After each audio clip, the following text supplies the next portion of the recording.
வணக்கம் நேயர்களே, உணவே மருந்து நிகழ்ச்சியில இன்னைக்கு நம்ம சுக்கு பத்தி பார்க்க போறோம். சுக்குங்கிறது உங்களுக்கு எல்லாம் தெரிஞ்ச விஷயம்தான். இஞ்சி காஞ்சதுதான் சுக்கு, வேற ஒன்றும் கிடையாது. தெரியாதவங்க தெரிஞ்சுக்குங்க. இது வேர்க்கம்பு அப்படின்னு சொல்லுவாங்க. இந்த சுக்குக்கு பேரு வேர்க்கம்பு. தூய தமிழ் தான், நான் ஒன்றும் புதுசா சொல்லல. அடுத்தது பார்த்தோன்னு சொன்னா இந்த சுக்கோட பயன்கள் என்ன அப்படின்னு பார்த்தோம்னா, ஜென்ரலா நம்ம அஜீரணம், அப்புறம் நம்ம உடல்ல அலர்ஜி, ஒவ்வாமை, ஆஸ்துமா, சளி, அதாவது கோல்டுனால வரக்கூடிய அத்தனை பிரச்சனைகளையும் சரி செய்யும். அந்த கோல்டு கூட எப்படி வருதுன்னா, சிலருக்கு உடல் உஷ்ணத்தினால கூட சளி பிடிக்கும். அப்போ அந்த உஷ்ணத்தை தணித்து உங்களுக்குள்ள அந்த கோல்டை சரி செய்யும் தன்மை இந்த சுக்குக்கு உண்டு.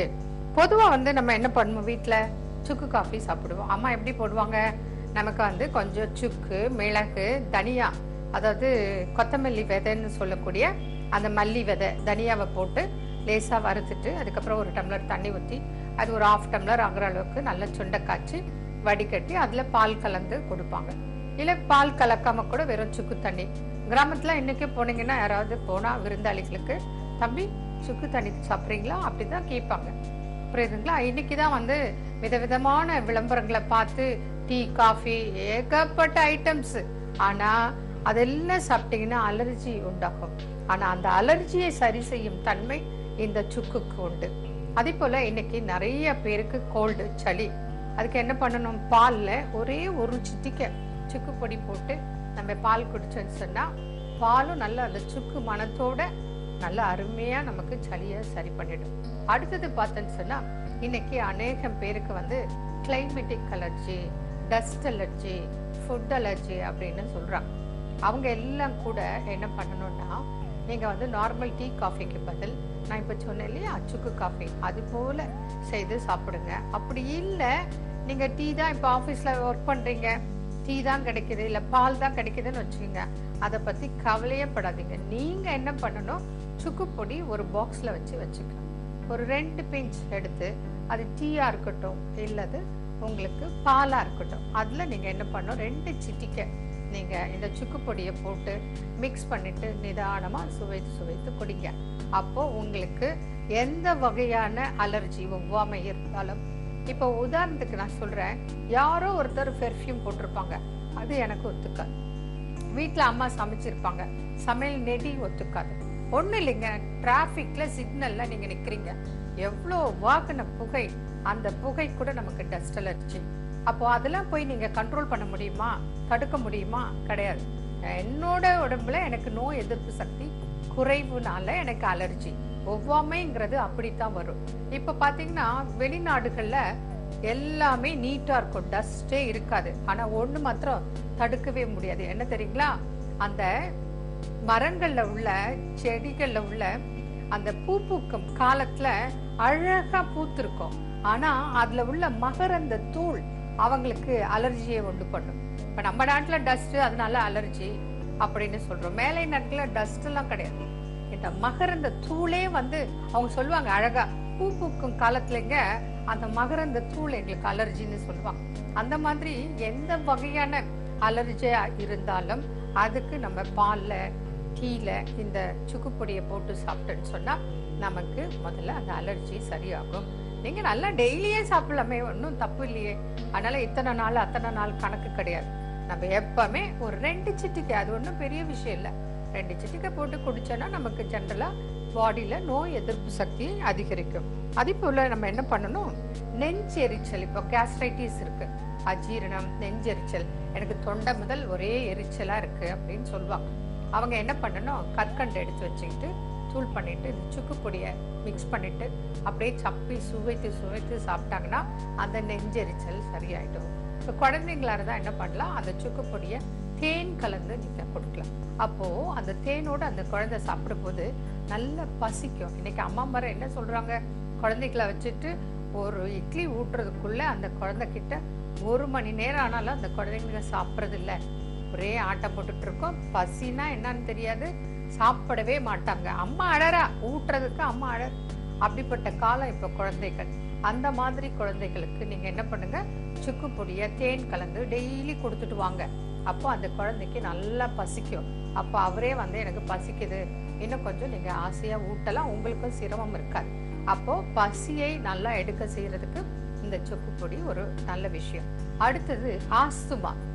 இன்னைக்கு பாத்தீங்கன்னா வீசிங், அந்த வீசிங் வந்துருச்சுன்னா பெரியவங்களுக்காவது சொல்ல தெரியும், எனக்கு மூச்சு விட சிரமம், கைன்னு வீசிங், ஒரே சவுண்டு, நெஞ்சு இறுக்கி பிடிக்கிற மாதிரி இருக்கு, முதுகெலும்பெல்லாம் எனக்கு வலிக்குது, வயிறுல இருந்து அந்த இருமல் வரும் ஆஸ்மா நோயாளிகளுக்கு. இந்த பிரச்சனை வந்து குழந்தைக்கும் இருக்குத்தானே. பெரியவங்கன்னா சொல்ல தெரியும், குழந்தைக்கு கஷ்டத்தை அனுபவிக்கத்தான் தெரியும். அப்போ அந்த குழந்தைகளுக்கு இந்த சுக்கு காஃபி நீங்க கொடுக்கலாம். அல்லது நீங்க பால், சும்மா ஒரு 10 ml பால் எடுத்துக்கோங்க, அதுல 2 சிட்டிகை சுக்கு பொடி, அதுக்கப்புறம் கொஞ்சம் மஞ்சத்தூள், 1 சிட்டிகை மிளகுத்தூள் போட்டு உணவுக்கு முன்பு 3 நேரமும் நீங்க அந்த குழந்தைக்கு கொடுங்க. அப்ப அந்த குழந்தை சாப்பிட்ட உடனே ஒரு ரிலீஃப் இருக்கும். அப்பா அப்படின்னு சொல்லிட்டு நீங்களாவது மறந்துடுவீங்க. ஆனா அடுத்த நாள் அந்த குழந்தை கேட்கும், அம்மா நீங்க நேற்று சுக்கு பால் கொடுத்தீங்களே, அது எனக்கு கொடுங்க.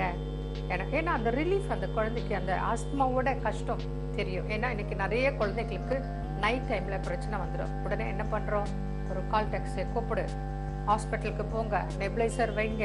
ஒரு பக்கம் மன கஷ்டம், இன்னொரு பக்கம் பண செலவு, இன்னொரு பக்கம் நைட்டு டென்ஷன்ல நம்ம போகணும். ஏன்னா குழந்தைய காப்பாற்றணும் இல்லையா, அந்த குழந்தையோட கஷ்டத்தை சரி பண்றதுக்கு தானே நம்ம இருக்கோம். அப்போ அந்த கஷ்டங்கள் எல்லாம் போக்கக்கூடிய தன்மை இந்த சுக்கு பொடிக்கு உண்டு. அதனால சுக்கை கண்டிப்பா எல்லாரும் வீட்டுல வச்சிருக்கணும்.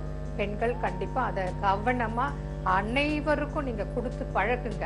இவ்வளவு நாள் மறந்துருக்கலாம், ஆனா இனிமே விடாதீங்க. அது மாத்திரம் இல்ல, செரியாமை, அஜீரணம் சரியாக்கும். அதுக்கப்புறம் பாத்தீங்கன்னா புளியப்பம், டைஜஷனே இருக்காது, பசியே இருக்காது, அதுக்கும் வந்து இந்த சுக்கு பொடி நல்லது.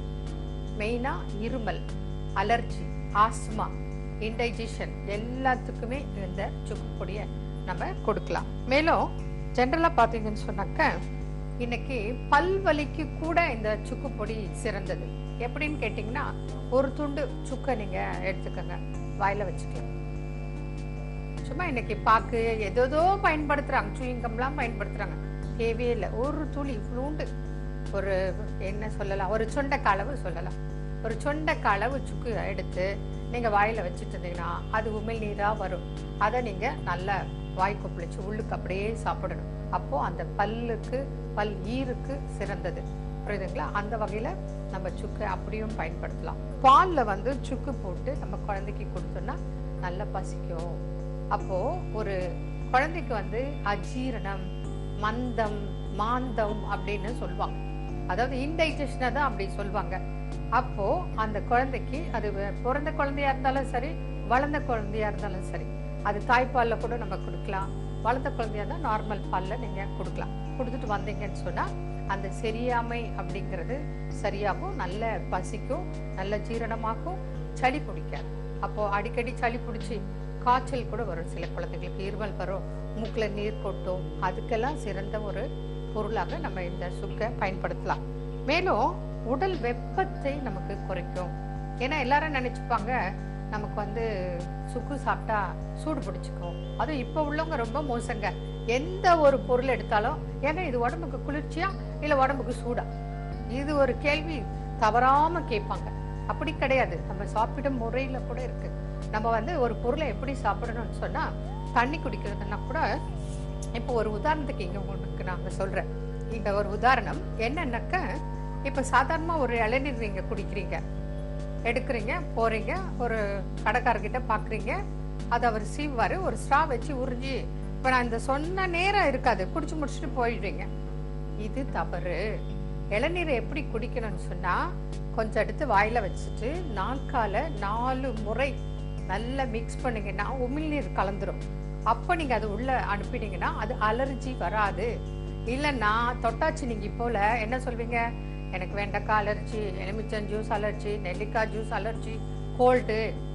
புரியுதுங்களா? இளநீர் எனக்கு அப்பப்பா எனக்கு ஆஸ்மா, இளநீரே ஒத்துக்காது. அப்படி கிடையாது. ஆஸ்மா நோயாளிகளுக்கு ஒரு நாள் உணவு என்ன தெரியுங்களா, 4 இளநீர், அதுதான் சாப்பாடு. அப்போ அதை சாப்பிடும் முறை முதல்ல கவனிச்சுக்கணும். அதே போல ஒரு பழமோ ஒரு சாப்பாடோ சாப்பிட்றேன்னு சொன்னா 10 முறை குறைந்தது நல்லா மெல்லணும். ஷூ பண்ணணும். உங்களுக்கு இங்கே அது கரைஞ்சி கூழாயிரணும். அப்ப நீங்க அதை உள்ள வச்சீங்கன்னா அந்த உணவுல அலர்ஜியே வராது. உதாரணத்துக்கு நான் ஒண்ணு சொல்றேன், நல்லா சிந்தனை பண்ணி நீங்க சொல்லுங்க. இப்போ அம்மா வந்து வீட்டுல வெண்டைக்காய் பண்றாங்க, கீரை பண்றாங்க. கீரையிலயோ வெண்டைக்காயிலயோ அம்மா சமைக்கிறதுலயோ அலர்ஜி கிடையாது. உலகத்துல எல்லாருமே கீரை சாப்பிடுறாங்க, உலகத்துல எல்லாருமே வெண்டைக்காய் சாப்பிடுறாங்க. எல்லாருக்கும் அலர்ஜி வருதா? ஒத்துக்கலன்னு சொல்றாங்களா? உடனே கோல்டுன்னு சொல்றாங்களா? கிடையாது. யாருக்கு? எனக்கு ஒத்துக்கலன்னா எனக்கு தான் கோல்டு, எனக்கு தான் அது அலர்ஜி. அந்த வெண்டைக்காயில அலர்ஜி கிடையாது. அப்போ நம்ம சாப்பிட்ட முறை தவறு. நல்லா மென்று சுவைத்து உமிழ்நீர் கலந்து நீங்க சாப்பிட்டீங்கன்னு சொன்னா முல்லை முள்ளால் எடுப்பது போல் அலர்ஜியை அலர்ஜியால் சரி பண்ணலாம். அதுதான் நான் சொன்னேன். ஆஸ்மா நோயாளிகளுக்கு இளநீர் ஒத்துக்காதுன்னு சொன்னா அவங்களுக்கு இன்னைக்கு 4 அல்லது 5 இளநீர் தான் சாப்பாடே. ஒரு இளநீரை கொடுத்துட்டு ஒரு ஸ்பூனை கொடுத்துருவோம்.